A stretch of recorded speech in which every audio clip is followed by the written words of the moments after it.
Y como todos los lunes vamos a empezar diciendo de qué es que no vamos a hablar para después llegar a lo que sí vamos a hablar. Vamos a hacer el recuento de las noticias de la semana que ya pasó.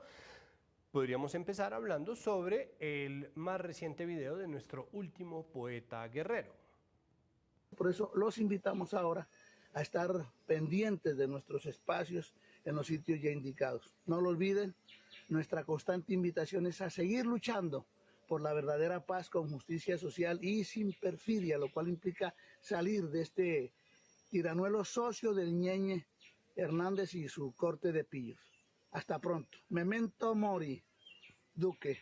A todo procusto le llega su teseo, es decir, que a todo marrano gordo le llega su diciembre. Nos vemos. Entonces está Jesús Santrich diciendo que por favor lo sigan en las redes, que las redes son estas, un video eterno de 1 minuto y medio que nosotros cortamos para su mayor comodidad y acaba recordando que tiene que hacer una amenaza de muerte. Entonces este video termina, pues obviamente, probando sí que los ex-FARC saben hablar latín, no porque sean cultos, sino porque son expertos en lenguas muertas, como la guerra, y este video no hace otra cosa que despertar el mismísimo avispero de siempre. Por un lado, están los defensores del acuerdo diciendo que Santrich es un idiota porque quod natura non dat, salmantica non prestat, y que parece uribista. Y pues si no es así en la teoría, al menos parece que en la práctica sí lo es. Por el otro lado, hay gente que sostiene que se trata de otra cortina de humo, porque el video fue puesto al aire por NTN 24 y por Semana, que ya poco o nada de prestigio les queda ni credibilidad, al menos en un sector de la opinión, pero al mismo tiempo el tipo dice lo que dice. Y con decirlo, le pone puntos al presidente al que busca desacreditar y hace su referencia a la mitología griega y después hace un comentario sobre el peso del presidente como un vil tuitero. Gracias, genio. Y por el otro lado, porque recordemos que en Colombia siempre son 3 lados, el Centro Democrático salió a decir lo de siempre, que ellos siempre supieron que Santrich era un criminal y un narco y que era por eso que no querían dejar trabajar a la rama judicial, ni a la JEP, ni a la Corte Suprema, ni a la Corte Constitucional, porque son cómplices de los terroristas y bla, bla, bla, bla, y ok, digamos que si efectivamente ellos son unos preclaros oráculos, lectores de la realidad política nacional, tienen entonces que aceptar también que ellos sabían que este era un narco. Y que como lo sabían, precisamente por eso no quieren dejar trabajar al sistema judicial. Pero de eso no vamos a hablar.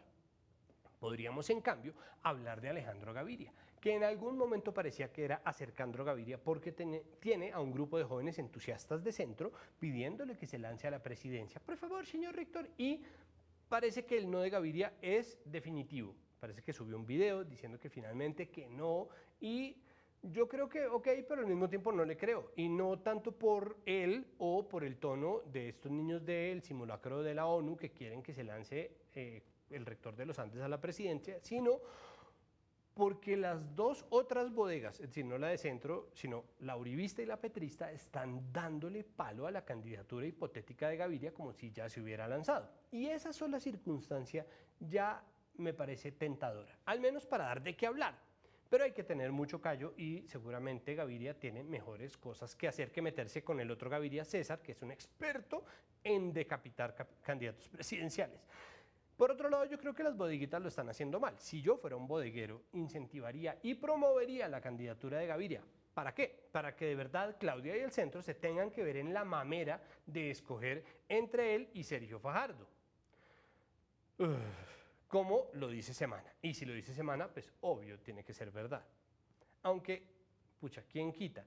Porque nosotros ya sabemos lo mucho que nos gusta en este país lisonjear a los paisas bonitos. Sea con condecoraciones o con zonas francas y precandidaturas presidenciales que no requieren de ningún talento en absoluto. Por lo que no es descabellado finalmente una precandidatura eterna de Gaviria, aunque él finalmente no se lance. Pero si se lanza, el asunto es de timing, de tiempos, escoger cuándo se va a lanzar. Porque si ya se va a mandar con el Partido Liberal de Gaviria, pues al menos que no haga el oso que hizo mi candidato en 2018, Humberto de la Calle, cuando fue mi candidato, es decir, en el 2018. Al único que le podría ir peor que a De la Calle de candidato con tan buena imagen pública es a Jorge Enrique Robledo. Lo que me hace pensar que la gente por la que yo voto es a la que va mal en sus aspiraciones de llegar al poder. No porque no puedan, sino porque se meten con gente que no los representa, como la Alianza de Centro, y después les toca comerse el San Benito de las decisiones que toman, qué sé yo. De pronto, simplemente no se dejen asesorar por mí. Yo soy agorero, ¿Por qué? Porque soy hincha de Santa Fe. Y a todas estas, ¡feliz cumpleaños, León! Gracias por enseñarnos a vivir con humor. Gracias por enseñarnos a vivir siempre en el filo entre la desesperanza y el optimismo, entre la esperanza y la frustración absoluta. Es decir, gracias por enseñarnos a agradecer cada vez que se hace alguna cosita por las mujeres. Gracias por enseñarnos que no existe nadie prescindible ni fichaje que nos dure un semestre, que no existe una llave perdida ni una llave ganada definitivamente. En fin, gracias por enseñarnos a ser colombianos.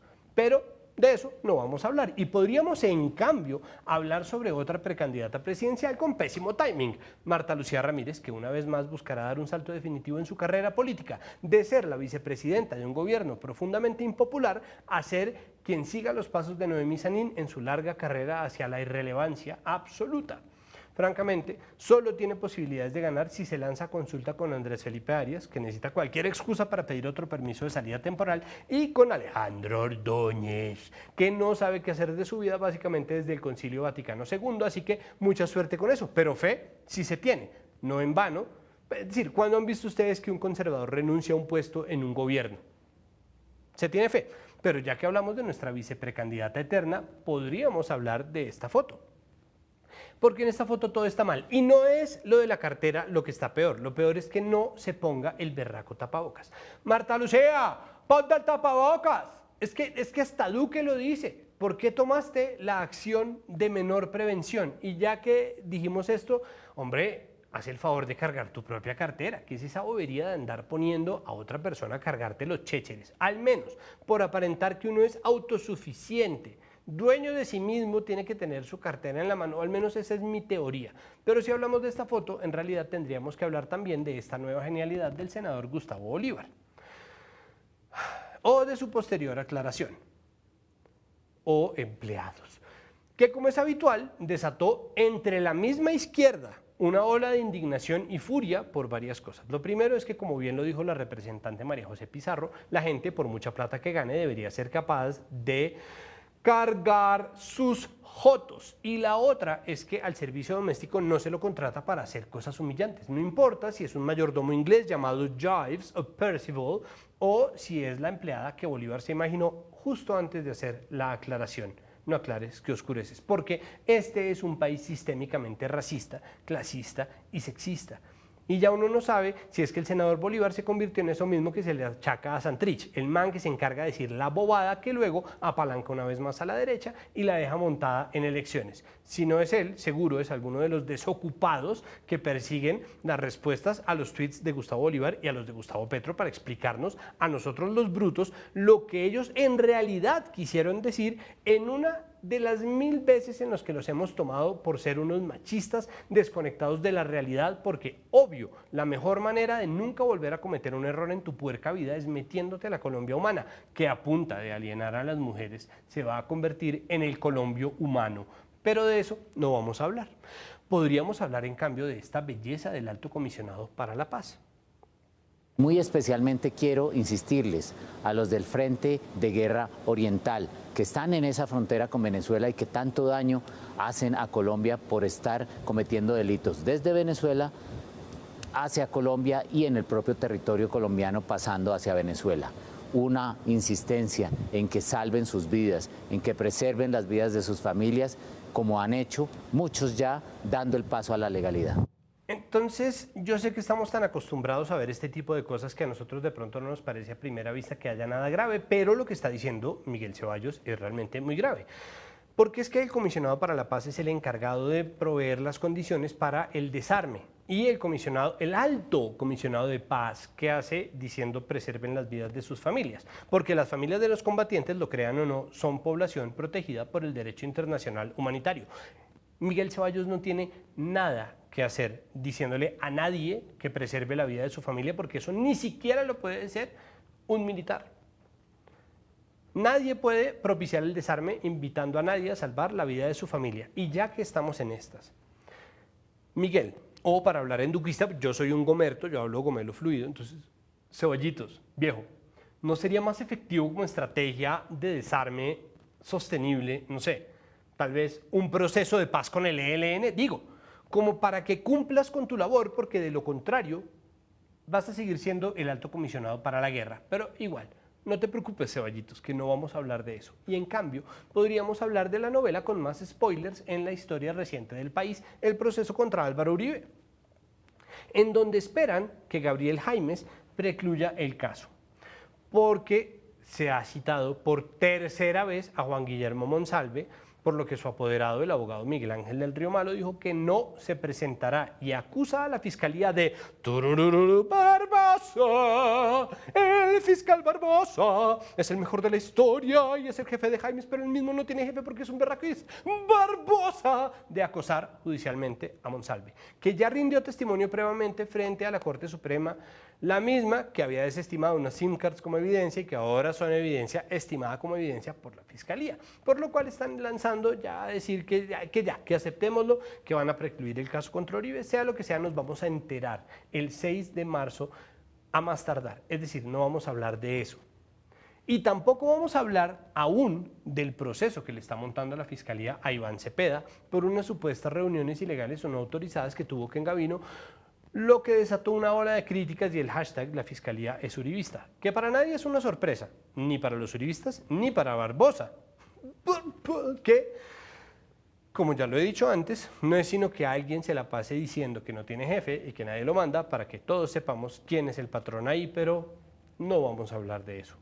Podríamos hablar, por ejemplo, de la reacción de Nicolás Maduro, que amenazó a España por apoyar la política migratoria de Iván Duque, tras la visita de la embajadora Arantxa González a Cúcuta. Y si ves, Iván, si estás viendo esto que pasa, esto tan raro es lo que pasa cuando tú haces una cosa bien. Y vas una sola, unita. Cuando tú haces una cosa bien, las consecuencias salen a tu favor.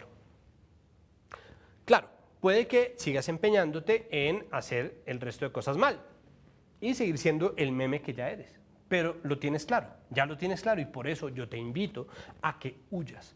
Corre por tu vida o a salvar lo que quede de tu alma, Iván. O, vale, quédate ahí. Sigue nombrando a tus amiguitos de la U en puestos de vital importancia. Sigue diciendo tonterías sobre la JEP como que la justicia debería funcionar en los fallos y no en los micrófonos, cuando tú, Iván, llevas al menos un año gobernando en un programa de televisión. Dale, sigue calcificando la memecracia colombiana hasta que no nos quede ni medio país, ni un cuarto de país. Finalmente, ¿a ustedes qué les importa siempre que puedan meter 5 vacas a pastar en un potrero que antes era de alguien? Pero no vamos a hablar de eso. Y en cambio podríamos hablar de los gastrobares, porque Claudia López decidió cerrarlos, no sé si con razón, y eso desató una protesta, no sé si con razón, a la que para variar llegó el ESMAD.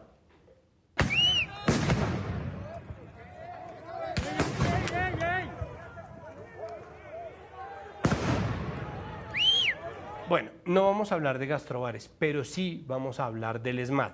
Es decir, nos vamos a una pausa y ya regresamos a el lunes.